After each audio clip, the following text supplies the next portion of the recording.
If you've ever been to a beach, you've probably noticed something that didn't seem strange to you at all. We're basically just all in their underwear. But somehow it's totally fine, everyone's normal. But if you were in your underwear in your room and someone, so let's say a friend walked in, you would try to cover up as quickly as possible and they would try to close the door as quickly as possible, in most cases. Maybe you're really close with your friend and that wouldn't happen, but think about a stranger in this case. But when you look at bikinis, trunks, or Speedos, it's the one time that you can strip down in public and call it fashion. But why? When did swimwear stop being, swimwear and start being underwear with better PR?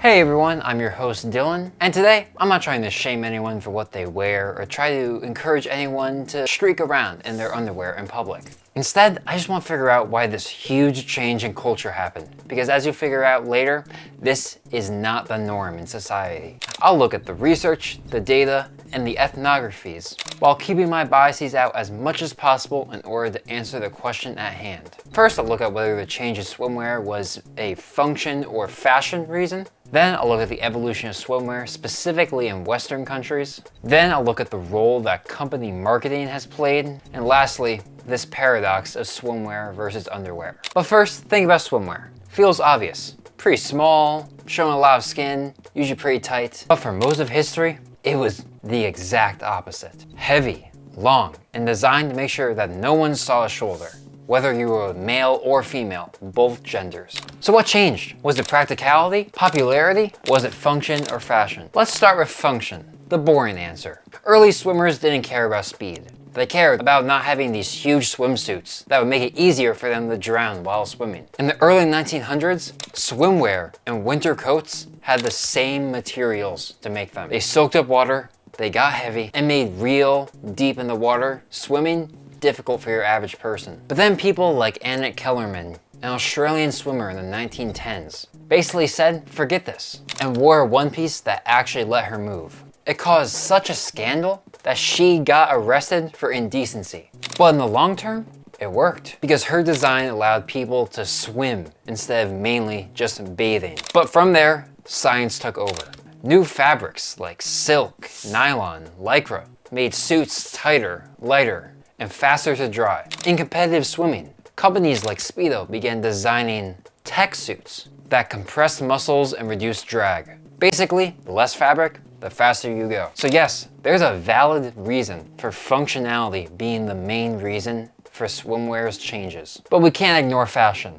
And when fashion got involved, things changed a lot. Because if it was all about function, we'd be wearing tight clothes, don't get me wrong. But tight clothes that was tight from like the top of the knees up to the chest. But instead, we got the bikini. The bikini's debut in 1946 by a French designer was not mainly about swimming functionality. There was already swimsuits that did that pretty well.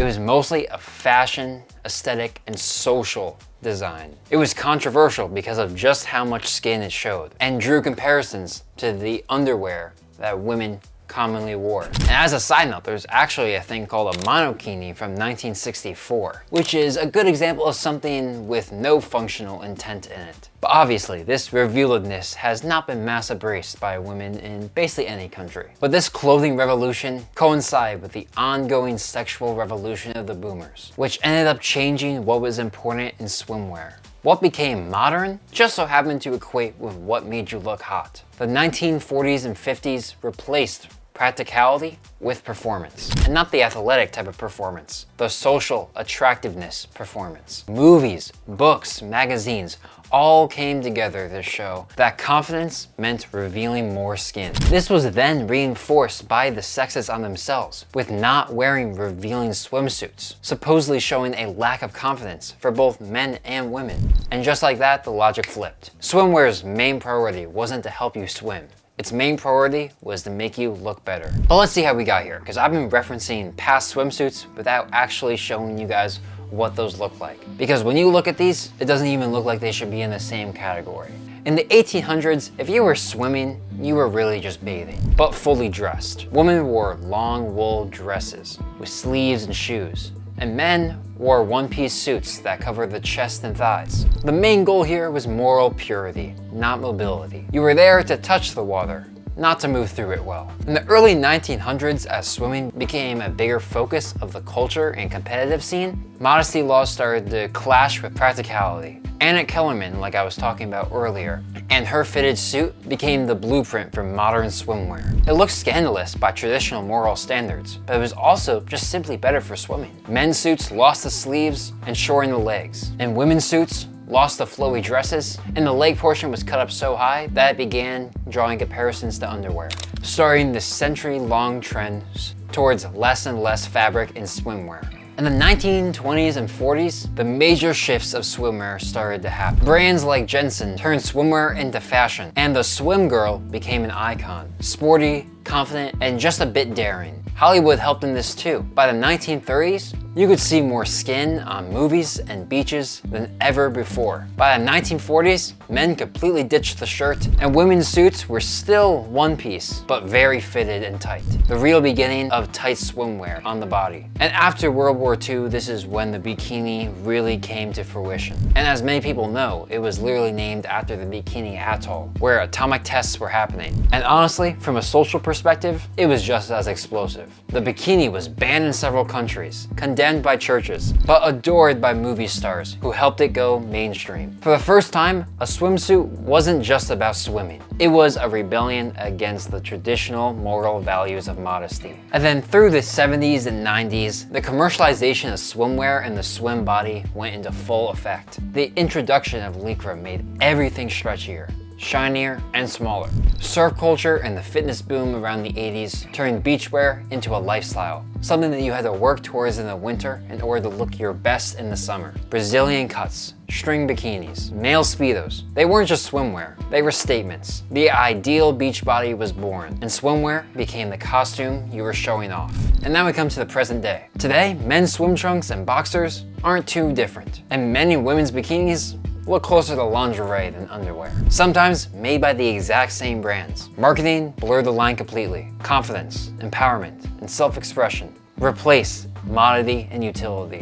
Social media sealed the deal. The bikini shop became a universal language, a form of validation. So yeah, swimwear and underwear might serve different purposes, but they're speaking the same visual language. Now, if history stripped away the fabric, marketing lit the fabric on fire. Starting around the mid-20th century, brands realized that selling clothing was boring, but selling confidence was genius. Companies like Jantzen, Speedo, and later Victoria's Secret didn't just design for the body, they designed the body as the product. Advertisements started to promote the idea, I wear this for myself, but the message behind it was simple. If you wear less, you'll look more confident. It was no longer about comfort or fully performance. It was just as much about identity. And this wasn't just a women's thing, to be clear. For men, brands like Speedo and Calvin Klein started promoting tight fits as signs of athleticism, power, and strength. Those iconic ads from the 1980s weren't just about selling underwear. They were selling the idea that showing skin showed dominance and power.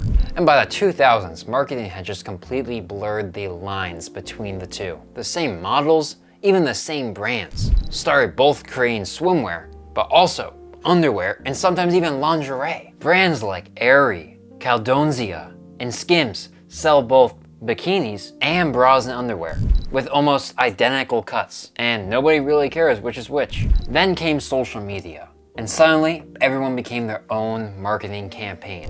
Instagram and TikTok turned beaches into billboards. Each bikini pic, a mix of self-expression, confidence, and algorithm-friendly thirst trap. And here's where it gets interesting. The message changed. Showing skin stopped being sexy for others and started being empowerment for yourself. Campaigns like Aerie Real and Skims inclusivity ads reframe exposure as authenticity. Now, wearing less isn't seen as wanting validation. It's seen as self-love. And that's important, especially when you want your own sex to not think that you want the opposite sex attention, because the power of shame is very strong. And this is all the power of marketing psychology. The same aesthetic that once was private is now public and empowering. And because of that, swimwear isn't just swimwear anymore. It's a social performance. Now here's the paradox. Swimwear and underwear look almost identical, but one's socially acceptable in public and one isn't. Now, I've been hinting at this throughout the video, but let's really look at what might be causing these different social perceptions. When you look at the material purposes, underwear is built for modesty and comfort, made with cotton, modal, and microfiber, while swimwear needs to be modest, water resistant, and secure, using materials like polyester, nylon, and spandex. And swimwear is double layered as to not be see-through when wet. Underwear usually isn't, but I haven't gone around testing. And as a social function, underwear is for privacy and the most private of acts. Swimwear is for display. And the only real difference is context. When you're in underwear, you're naked. When you're in swimwear, you're relaxing. Same body, same exposure, but one is taboo and one is a vacation. Society has essentially created an exception zone when you go to beaches and pools, as places where normal modesty rules are just temporarily suspended. You wouldn't walk through a grocery store in a bikini, but you'll sit 3 feet away from a stranger on the sand in one. No problem.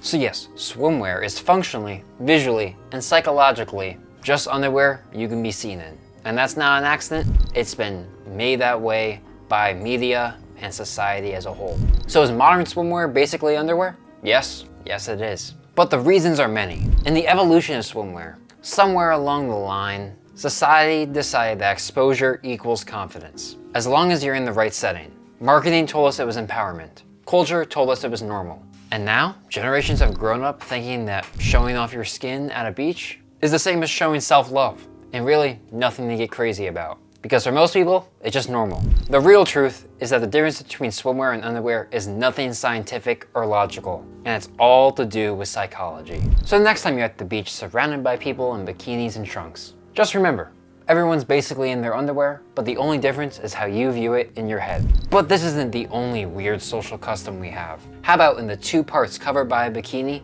men can't stop looking. And you know what? People have come up with some absolutely crazy reasons for why men love boobs and butts. You can see all that and a bunch of research right over here. And don't forget to question the norms, stay curious, and think controversy. I'll catch you over in this video right here.